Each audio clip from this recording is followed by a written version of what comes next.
يدحق آمد غذائي روح را يدحق آمد غذائي روح را مرحم آمد ای دل مزروح را زندہ دارد ذکر صبح شام را زندہ دارد ذکر صبح شام را در تغافل بغزری ایام را ہفتے مرہر عزب را ذکر دیغار ہفتے مرہر عزب را ذکر دیغار ہفتے آزا ہشتے ذاکر اے پسر چتکار دیے بولن اللہ اکبر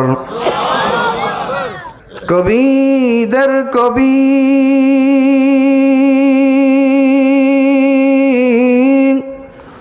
Rouhani কবি আল্লামা শেখ সাদি রহমাতুল্লাহি আলাইহি বলেন, মহান আল্লাহ তাআলা যেমনি ভাবে সাত আসমান বানিয়েছেন তেমনি ভাবে আল্লাহ তাআলা সাত জমিন বানিয়েছেন। যেমনি ভাবে আল্লাহ তাআলা যেমনি ভাবে 7টা দিন দিয়ে একটা সপ্তাহ বানিয়েছেন, তেমনি ভাবে আল্লাহ তাআলা একজন মানুষকে মৌলিক 7টা অঙ্গ প্রত্যঙ্গ দিয়ে বানিয়েছেন। এই 7 অঙ্গের এক অঙ্গের নাম হচ্ছে মানুষের রূহ। জনাবে মুহাম্মদুর রাসূলুল্লাহ সাল্লাল্লাহু আলাইহি ওয়াসাল্লাম বলেন, আলা ওয়া ইন্না ফিল জাসাদি মুদগা ইযা সালুহাত সালুহাল জাসাদু কুল্লু ওয়া ইযা ফাসাদাত ফাসাদাল জাসাদু কুল্লুহু আলা ওয়া হিয়াল কলব। বিশ্বনবী জনাবে মুহাম্মদুর রাসূলুল্লাহ সাল্লাল্লাহু আলাইহি ওয়াসাল্লাম বলেন, এ দুনিয়ার উম্মতেরা শুনে রাখো, প্রত্যেকটা মানুষের দিলের ভিতরে এক একটা করে গোশতের টুকরা আছে। এমন একটা গোশতের টুকরা আছে, ওই গোশতের টুকরাটা মানুষের যদি সঠিক থাকে, পুরা মানুষের বডিটা সঠিক থাকে। আর মানুষের ওই গোশতের টুকরাটা যদি নষ্ট হয়ে যায়, পুরা বডিটা মানুষের পচন ধরে যায়।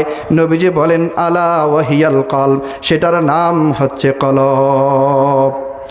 এই কলব কিভাবে ঠিক থাকবে? মহান মালিক রব্বুল আলামিন ডাক দেয়া বলেন, আলা বিযিকরিল্লাহি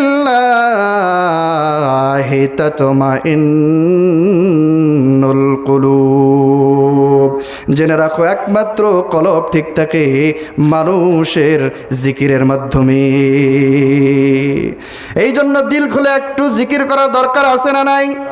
এই জন্য দিল খুলে মাওলা পাকের জিকির করতে হবে। জিকির করলে মানুষের দিল ঠিক থাকে, জিকির না করলে মানুষের দিলটা নষ্ট হয়ে যায়। জিকির যখন মানুষ করে আল্লাহ তাআলার শানে, তখন মানুষের দিল পরিষ্কার হয়। ও দোস্ত, মানুষের কলব যখন ঠিক হয়ে যায়, পুরা দিনের সমস্ত অঙ্গন মানুষের ভালো লাগতে থাকে।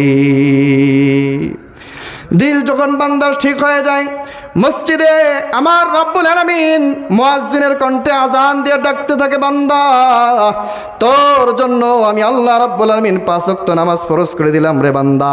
তোর জন্য আমি আল্লাহ নিজে মুয়াজ্জিনের কণ্ঠ দিয়ে ডাকি। বান্দার দিলটা যদি ঠিক থাকে, বান্দা তাড়াতাড়ি চলে আসে নামাজ আদায় করার জন্য মসজিদের ভিতরে। কিন্তু যাদের দিলটা নষ্ট, দিল যাদের ভিতরে মরিচা ধরে গেছে, ওই মানুষটা কিন্তু নামাজের দিকে আসতে পারে না। যাদের দিলটা এখন ধরে গেছে, নষ্ট হয়ে গেছে, ওই মানুষটা দেখবেন মাথায় টুপি রাখতে ভালো লাগে না। টুপিওয়ালা দেখলেই তাদের জ্বলে, আছে না নাই? টুপিওয়ালা দেখলেই ওই মানুষটার জ্বলে, পাঞ্জাবিওয়ালা দেখলেই মানুষটার জ্বলে, আলেম দেখলেই গায়ের ভিতরে অ্যালার্জি শুরু হয়ে যায়। কারণ একটাই, এই মানুষটার দিল পচে গেছে, দিল মরে গেছে। কিন্তু যাদের দিল তরুতাজা মাওলা পাকের জিকিরের মাধ্যমে, ওই মানুষগুলো নিজের ভিতরে নবীজি সাল্লাল্লাহু আলাইহি ওয়াসাল্লামের সমস্ত আদর্শকে বাস্তবায়ন করার চেষ্টা করি। যাদের দিল ঠিক থাকে, ওই মানুষটা 5 ওয়াক্ত নামাজ পড়ে। যাদের দিল ঠিক থাকে, ওই মানুষটা মাথায় টুপি রাখে। যাদের দিল ঠিক থাকে, ওই মানুষটার ভিতরে চেহারায় দেখা যায় নবীজি সাল্লাল্লাহু আলাইহি ওয়াসাল্লামের উত্তম আদর্শ, সুন্দর একটা সুন্নত, নবীজির দাড়ি দেখা যায়। যাদের ভিতরে দিল ঠিক থাকে, ওই দিলওয়ালা মানুষ যখনই নামাজের ভিতরে দাঁড়ায়, নামাজের ভিতরে দাঁড়াইয়া দাঁড়াইয়া নামাজের স্বাদ সে অনুভবন করতে থাকে।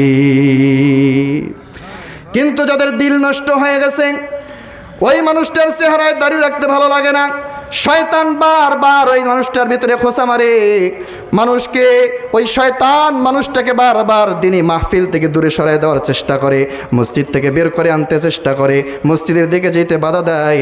মানুষটা সঠিকভাবে আর আল্লাহর দ্বীনের দিকে আসতে চায় না। ওই মানুষটা এক পর্যায়ে গুনাহ করতে করতে করতে করতে মানুষটা জাহান্নামের দিকে চলে যায়। বিশ্বনবী জনাবি মুহাম্মদুর রাসূলুল্লাহ সাল্লাল্লাহু আলাইহি ওয়াসাল্লাম বলেন, ইদা আযনাবাল আব, বান্দা যখন একটা গুনাহ করে তখন বান্দা নুকিতাত ফি কলবিহি নুকতাতান, তার কলবের ভিতরে একটা রেখা এঁটে যায়।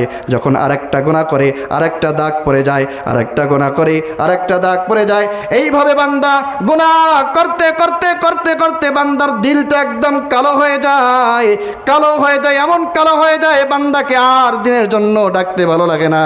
বান্দাকে যতই দিনের দিকে ডাকেন না কেন বান্দা ফিরে আসতে চায় না, বান্দাকে যতই ওয়াজ নসিহত করেন না কেন ভালো লাগে না। কিন্তু মমতাজের গানের একটা আয়োজন করে দেন, বান্দা ঠিকই বিনা দাওয়াতে সেখানে গিয়ে উপস্থিত আছে না নাই? এমন মানুষ দুনিয়ায় অভাব নাই।